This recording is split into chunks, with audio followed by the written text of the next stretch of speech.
Por exemplo, aqui, ó, eu vou agora querer colocar uma válvula aqui em cima, a 1000 milímetros do centro da minha curva. Como que eu faço isso? Novamente, eu travo o eixo X, que como o meu CS está apontando o X para cima, eu dou um X Enter para ele me obedecer o X.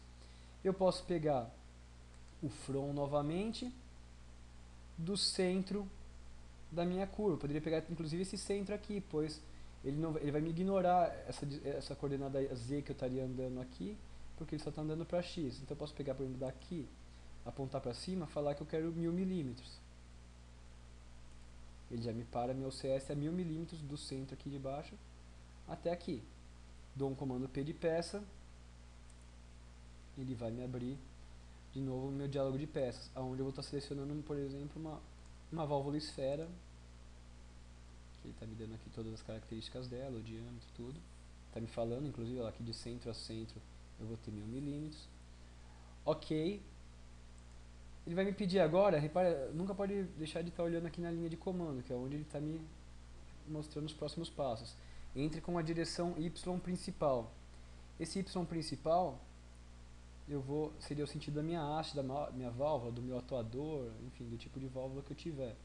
Vou falar que eu quero minha haste para cá. Ele já colocou a minha válvula, me abriu o diálogo de dados dessa peça, onde eu poderia estar colocando informações adicionais, por exemplo, um tag do fluxograma, sei lá, uma VS001, e eu queria que ela saísse com um balão na indicação um retângulo na indicação na hora do meu isométrico. Então eu vou ter que fazer isso. Válvula esfera, por exemplo, 134, faz de conta que é esse o número dela no meu fluxograma. E eu quero que ela represente um retângulo na hora de gerar meu isométrico. Dei OK.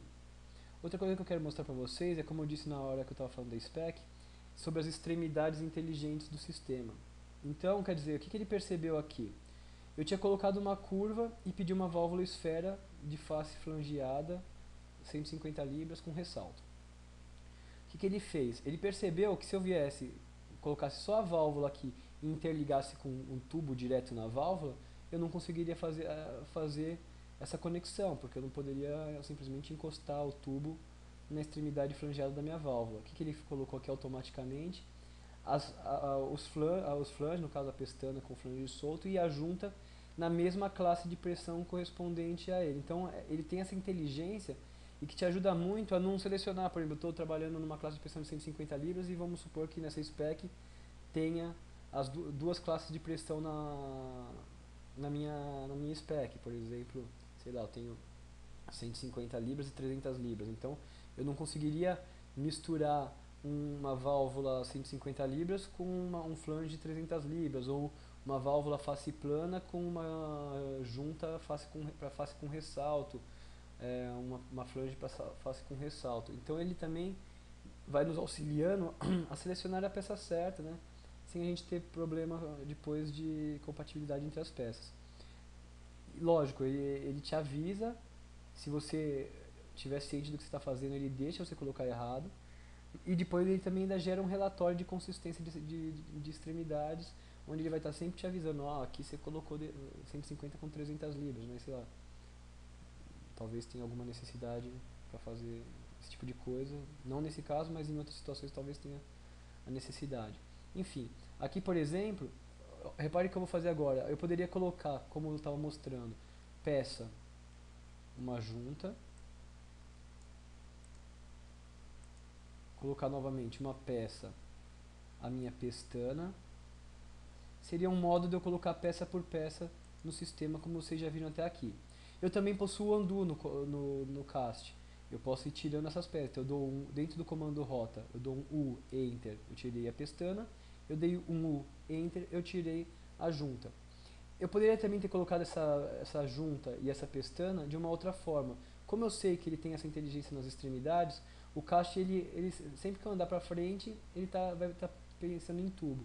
Quando eu mudo de direção, se eu não pedir uma peça, por exemplo, para uma derivação, coisa do tipo, ele vai entender que a peça principal seria uma curva, porque eu estou mudando de direção. Repara aqui que se eu colocar essa curva agora, eu vou liberar os três eixos, que acho que o X estava travado. X, Y, Z no teclado, só para ficar com os três novamente, os três eixos livres. E eu vou mudar de direção. Repare que quando eu mudo de direção, ele tentou colocar uma curva. Novamente, ele viu que a minha curva é solda de topo e minha válvula é face com ressalto, é uma válvula frangeada.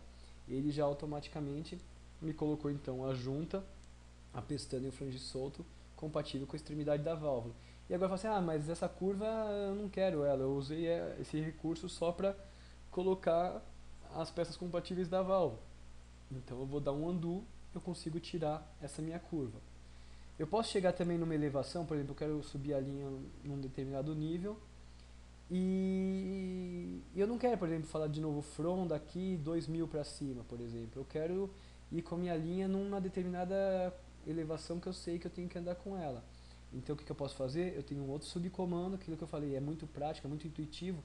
Eu quero chegar numa elevação, o que eu posso pensar? EL de elevação. Eu dou um Enter, ele me abre um diálogo onde ele vai me mostrar a minha elevação corrente, no caso que eu estou na elevação 1205, e eu quero falar que eu quero andar até o 2250 com a minha OCS. Ele vai me levar a OCS até esse ponto. Eu posso agora, por exemplo, falar que eu quero andar 2000 para essa direção aqui. Então eu aponto o mouse só, se eu tiver com os 3 eixos liberados ele não vai estiar, ele vai deixar eu fazer. Vou colocar que eu quero andar 2000, repare na linha de comando aqui embaixo, que eu digitei 2000 no teclado e dei Enter apontando o mouse para essa direção. Ele já colocou a curva, porque ele entendeu que eu mudei de direção, levando meu CS até esse ponto de 2000. Eu posso querer falar agora que eu quero andar 1500 para outro sentido. 1500, aponto o mouse para a direção que eu quero, 1500. Ele já colocou a minha curva e posicionou meu CS já a 1500 do ponto que eu estava. E eu quero falar que agora eu quero andar mais 1000 para frente, para mim estar colocando a meu CS no próximo ponto e já colocou automaticamente aquela curva.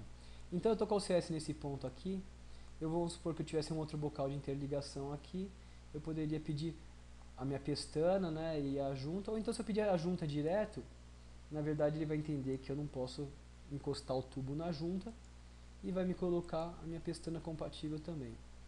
Eu posso nesse ponto aqui dar um ESC no teclado ou um F no teclado, que é um subcomando chamado fim. E aí eu concluí esse meu traçado dessa minha linha aqui temporariamente. O que eu posso fazer aqui? Eu posso vir aqui salvar ela no banco de dados. Aqui eu acabei não explicando, nesse lado esquerdo aqui nós temos uma barra de navegação, que é onde aparecem as linhas do meu projeto. No caso aqui eu posso trabalhar com vários módulos, né? E poderiam ter outras pastas, por exemplo, separando por módulo, né? Então poderia ter uma área de utilidades, uma área de processo, uma área de pipe hack, onde eu consigo separar as linhas de cada área dentro dessa pasta, que seria mais uma forma de estar organizando assim o meu projeto, né? E aí aqui isso aqui tudo está salvo no banco de dados, lá como eu mostrei do perfil do projeto. E aqui eu tenho um disquetinho aqui que é atualizar o banco de dados. Quer dizer, enquanto eu estou fazendo essas modificações e não estou salvando no banco de dados, na verdade eu estou com esse modelo ativo na minha área, na memória do meu computador. Quando eu clico no disquete para salvar, ele me atualiza essas modificações que eu fiz no meu banco de dados. E aqui só para mostrar a praticidade do sistema, depois a gente pode modificar mais algumas coisas nessa linha, que é o que eu vou fazer. Eu vou estar gerando um isométrico dela para mostrar como é simples, após um traçado simples como esse que foi feito, eu estar inclusive já gerando minha lista de material no próprio isométrico, tudo lá. Vou dar um comando aqui, não é uma emissão de isométrico, seria um comando para testar meu isométrico, ver se a linha está apta a estar gerando esse isométrico. Vou dar um comando chamado CTI, do Enter aqui, que é cast testa ISO. Todos os comandos na linha de comando do cast também começam com C, para não interferir com as abreviações dos comandos naturais do AutoCAD. Então dei um CTI, Enter, eu clico na minha linha e ele vai estar me gerando o meu isométrico da linha que eu acabei de modelar. Vocês podem reparar aqui, indicando elevação. Se eu tivesse realmente um bocal aqui, ele teria me modelado o bocal, indicando qual o nome do bocal, classe de pressão. Minha válvula, aquele tag que eu dei para ela, VS134, mandei ele representar com um retângulo. A elevação dessa válvula, as cotas da minha linha e o ponto final ali onde eu cheguei até o final da minha linha, com toda a minha lista de material preenchida.